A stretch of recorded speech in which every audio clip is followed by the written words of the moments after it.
Hello YouTube, welcome back to the Peterson Homestead. It's been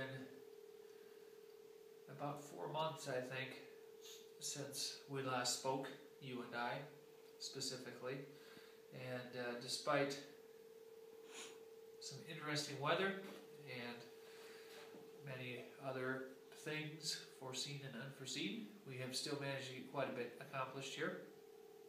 I won't take you outside today, because it is, although beautiful outside, it is a muddy mess here at the Peterson Homestead, so we are going to stay in here where it is dry. The most recent undertaking, in light of the muddy conditions outside, has been some prep work in the garage to get us ready for finishing the siding. At this point, the house is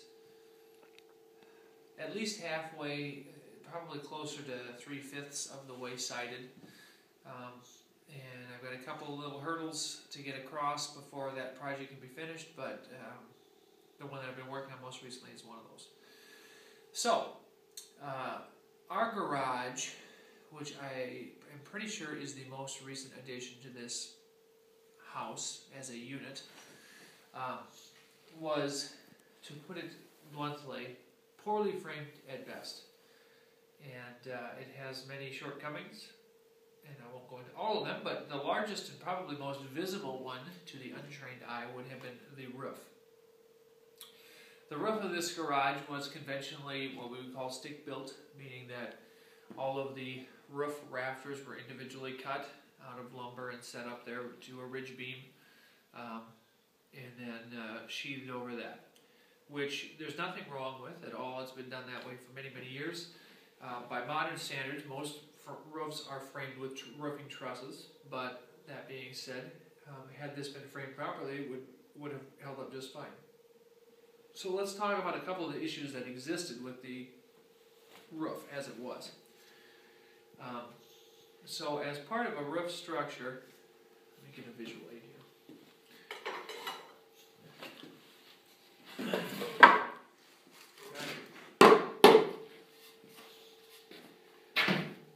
The gable of your roof is going to have roof rafters that are going to meet from both sides in the middle, and they're going to be cut with a ridge cut, okay?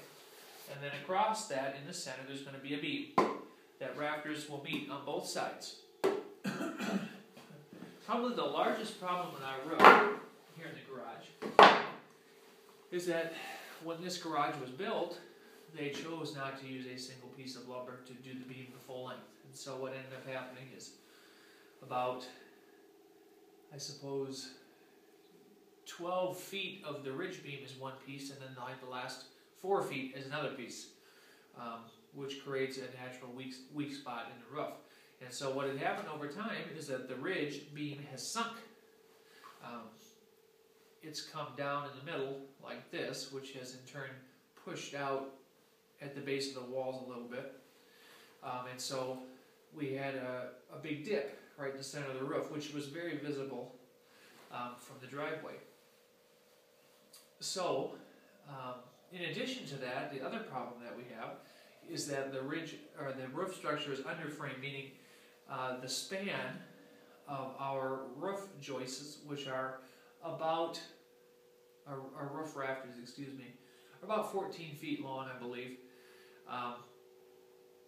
At that span, they should probably be at least 2x8s or 2x10s, and we have 2x6s in our usage here, which, as I said, are slightly underframed. So what happened is, in addition to the dip at the top of the roof, each individual roof rafter ends up getting a little dip in it like this, because it's not strong enough to sustain that span without deflecting. And so we end up with this very interesting looking roof. So how do we fix that? Well, the first thing that we needed to do was get the roof back approximately where we want it. And obviously everything's already put together, so I can't necessarily push it exactly where I want it, but pretty close. And so what I've done over the last few days is accumulated a collection of bottle jacks, hydraulic jacks here, so this one and many others, and then beams, which these are just 4x4 posts, And I used those to push the roof back up from the inside. Starting up at the ridge, pointer here. So the piece of lumber right up there in the very center, pushing that up in several locations, got the dip out in the middle of the roof. And then as I was going along, I subsequently added some in other locations. I had some that ran through here to push the roof rafters straight, so I lifted up at that point and then did a similar thing on the other side. It wasn't quite bent as badly. But that's all well and good, so then I've got the roof back where I want it to be. So now what do? Well, what I've done is I've basically converted the existing roof into a series of trusses. And so, using an elaborate series of levers and pulleys, as a shout out to my friend Tracy Shuck. Actually not levers and pulleys at all, but using an elaborate series of nails and string, I have established a series of straight lines with which to do some referencing. And so if you look right here, actually there's a string right now. It's right here. It's probably kind of hard to see because it's a little dark, but there's a string. And anyway, that string is pulled taut between the top plate for both walls. And so what I've done is I've established a straight line that goes across from one wall to the other wall, which are about 24 feet apart. I then notch a series of 2x4s here, which are going to comprise the bottom chord of the truss. And so I went around ahead of time and actually made a little template, which I have here, which I laid out very carefully at the start. And it's cut to be the same width as a 2x4 so that I could just take a piece of lumber and line it up like so and make my mark so that I can be ensured that all of them are the same. If Norm Abram were here, he would probably call this a jig. I made a jig. So anyway, establish my bottom chord and I temporarily hold it up. You can see I've just wired them up. And then at each intersection with the actual roof rafter, we install a gusset. And I've got a couple of different sizes of gussets in here because I'm just using up scraps that I had. But these are 3/4 inch. I've got some 1/2 inch, and they're all plywood.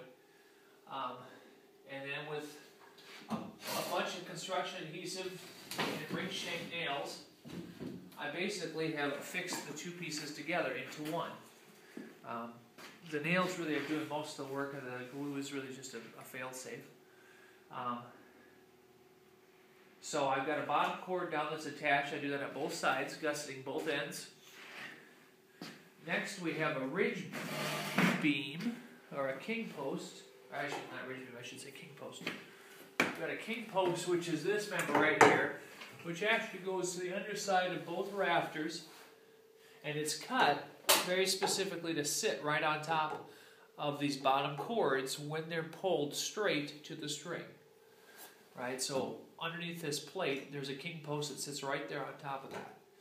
I've got a gusset you can see that ties both rafters and the king post together, and it also has a notch that the ridge beam sits on. So I've actually tied all 4 pieces of structure together. I guess technically the ridge beam isn't tied into it, but it's resting on it. So since gravity exists, we'll say that it's incorporated.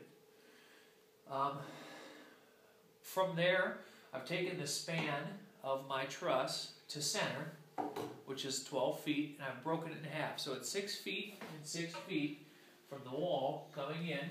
I've set a secondary, shorter jack little stud here, which is again notched, or I shouldn't say notched, I should say it's mitered to fit the underside of the rafter. And what in essence that's doing is it's taking my 14-foot long rafter and it's making it into 2 7-foot long rafters. A 2x6 framed at 7 feet is probably fine. And so by shortening the span and by giving this bracing here, I can not only now that I push the sag out, I can hold it there, but I can also make this existing structure quite a bit stronger.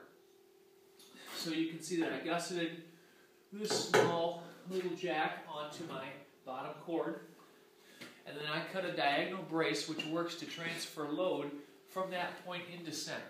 And so each one of these is again mitered and mitered. They sit on the sides of the king post, snug fit, and gusseted all that together. Whew! It's a lot of nails, it's a lot of glue. It's not incredibly hard, but like most things, it's not easy to do well. Anyway, when it's all said and done, basically what happens is the truss redistributes the pressure, the forces that happen on the top. And we exploit wood in some of its strongest dimensions. And what I mean by that is that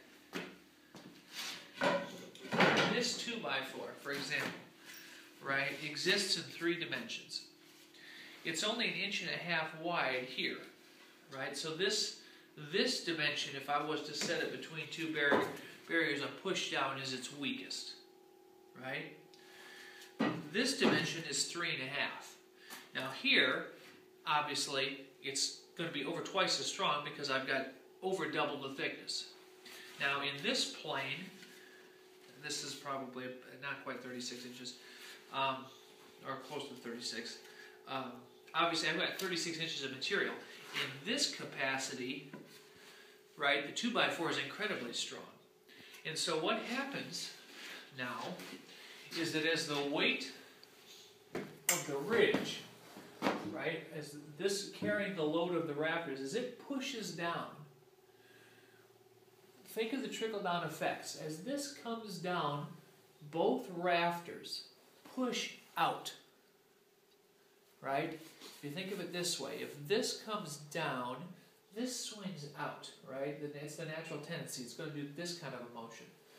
Well, the bottom chord of this, in essence, has tied that edge of the rafter to that edge of the rafter. So now I have a structural member which is being used in one of its strongest planes this way, that's preventing those bottoms from folding out. So now I've basically eliminated any downward sag from the top. Then each of these members works to do the same to break that center point, which could also sag. Right? I put in some rigid members here. Now, if I just had this vertical member here, I could just, in essence, transfer the sag from that into this and make that bottom chord just drop on its own, just like the upper one would want to do. But by putting in the diagonal brace, I'm transferring some of that load at an angle into center. That weight pushes here, while at the same time the other one does the same thing. The counteracting forces are what give it strength. It's really kind of a brilliant concept. When you think of it, I wish I had thought of it myself. But anyway, in our never-ending struggle to get this thing under control, rest assured that just because we haven't maybe posted a lot of stuff recently, it doesn't mean we're not doing stuff. We'll have many more things to come here in the near future. Hopefully you're all looking forward to spring just like we are. And until we meet again, good luck.